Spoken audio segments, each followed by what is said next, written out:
পুলিশের আইজি কিন্তু জেলে আছে, র্যাবের ডিজি কিন্তু জেলে আছে, প্রধান নির্বাচন কমিশনার কিন্তু জেলে আছে। হাসিনা কিন্তু দেশ ছেড়ে পালাইছে। একজনের ওয়াইফ স্ত্রীর গলায় রামদা ধরেছে। 11টা সাড়ে 11টার দিকে আমাদের এখানে যিনি নির্বাচনী কার্যালয়ের যিনি দায়িত্বে হায়দার কাকা এবং আমাদের আরও যে স্থানীয় স্বেচ্ছাসেবকরা, ওনারা আপনার ওই যে ভোটার স্লিপ দেয়, আপনারা জানেন যে ভোটারদেরকে তার ভোটার নম্বরটা আইডেন্টিফাই করলে ভোটের দিন ভোট দিতে সহজ হয় এবং সময় কম লাগে। ওই কাজ করছিল এখানে ভলান্টিয়াররা। তখন আপনার প্রায় 9-10টা মোটর সাইকেলে 15 জনের মতো ছেলেপেলে এখানে ঢুকে যারা কাজ করতেছিল তাদেরকে হুমকি ধমকি দেয় এবং আমাদের অফিসের ভিতরে যে চারপাশে পোস্টার লাগানো ছিল, ব্যানার ফেস্টুন ছিল, এগুলো ছিঁড়ে ফেলে। তারপরে হচ্ছে যে টেবিলগুলো ধাক্কাধাক্কি করে এবং আপনারা দেখেছেন যে আমাদের চেয়ারগুলো আছে সেগুলো অনেকগুলো চেয়ার ভেঙে ফেলে এবং কন্টিনিউ হুমকি দিচ্ছিল যে কালকের পরে দেখে নিব কারা এলাকায় থাকে না থাকে। এবং আমরা পরবর্তীতে ছবি এবং ভিডিও দেখে আইডেন্টিফাই করেছি যে এরা সবাই বিএনপির যে প্রার্থী আছে এখানে, জয়নাল আবেদিনের যে ডান হাত বলে যাকে আর কি, সুলতান চেয়ারম্যান, এই সুলতান চেয়ারম্যানের কোরামের লোক। এবং প্রত্যক্ষদর্শীরা বলেছে যে এই ঘটনা ঘটার সময় সুলতান চেয়ারম্যান এখানে দাঁড়ানো ছিল একটু দূরে এবং তাকে দেখেছে তারা আসা যাওয়া করা। তো আজকে আপনারা জানেন যে এমনিতেই মোটরসাইকেল চালানো নিষেধ, অনুমতি ছাড়া অথবা সাংবাদিকতার পাস ছাড়া কেউই মোটরসাইকেল চালাইতে অ্যালাউড না।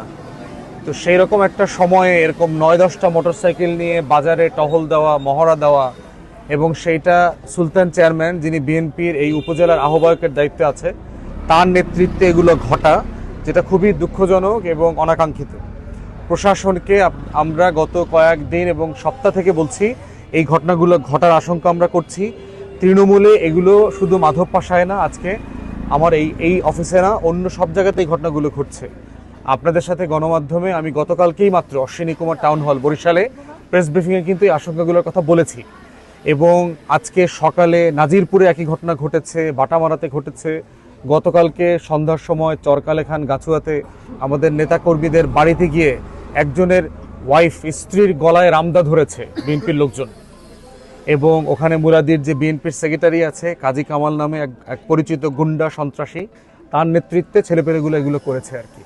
তো এই কর্মকাণ্ডগুলো যে ঘটবে এগুলো আমরা এর আগে প্রেডিক্ট করেছি, এগুলো ঘটছে, প্রশাসনকে আমরা জানাচ্ছি। ডিসি, এসপি, রেঞ্জের ডিআইজি থেকে শুরু করে প্রশাসনের সব জায়গাতে শুধু দেখব, আমলে নিচ্ছি, বিবেচনা করছি, ভরসা রাখেন, এরকম ঘটনা ঘটবে না, এগুলো শুধু করেছে। বিএমপি কমিশনারের সাথে গত রাতে পর্যন্ত আমি কথা বলেছি, যে কারণ গত রাতে আমার বাড়ির সামনে এখানে আপনার 40-50 জন অপরিচিত ছেলেপেলে হাঁটাচলা করেছে, টহল দিয়েছে। আমি মেট্রোপলিটন কমিশনারকে গত 1-2 সপ্তাহ আগে জানিয়েছি এই ঘটনাগুলো ঘটছে প্রতিনিয়ত, আপনি টহল বাড়ান, আপনার গোয়েন্দা নজরদারি বাড়ান। উনি আমাকে আশ্বস্ত করেছেন, কিন্তু কার্যকর কোনো কিছু দেখতে পাচ্ছি না প্রশাসন। সবাই কালেকটিভলি এই রাষ্ট্র এবং জনগণের সাথে বেইমানি করার প্রতিযোগিতায় নেমেছে। এবং সবাইকে মনে করিয়ে দিচ্ছি, পুলিশের আইজি কিন্তু জেলে আছে, র্যাবের ডিজি কিন্তু জেলে আছে, প্রধান নির্বাচন কমিশনার কিন্তু জেলে আছে। হাসিনা কিন্তু দেশ ছেড়ে পালাইছে। রাজনীতি যারা করেন আপনাদেরও কিন্তু দেশ ছেড়ে পালাইতে হবে। এবং প্রজাতন্ত্রের কর্মচারীদেরকে বলছি, আপনাদেরকেও কিন্তু জেলের ভাত খাওয়া লাগতে পারে, অতএব খুব সাবধান।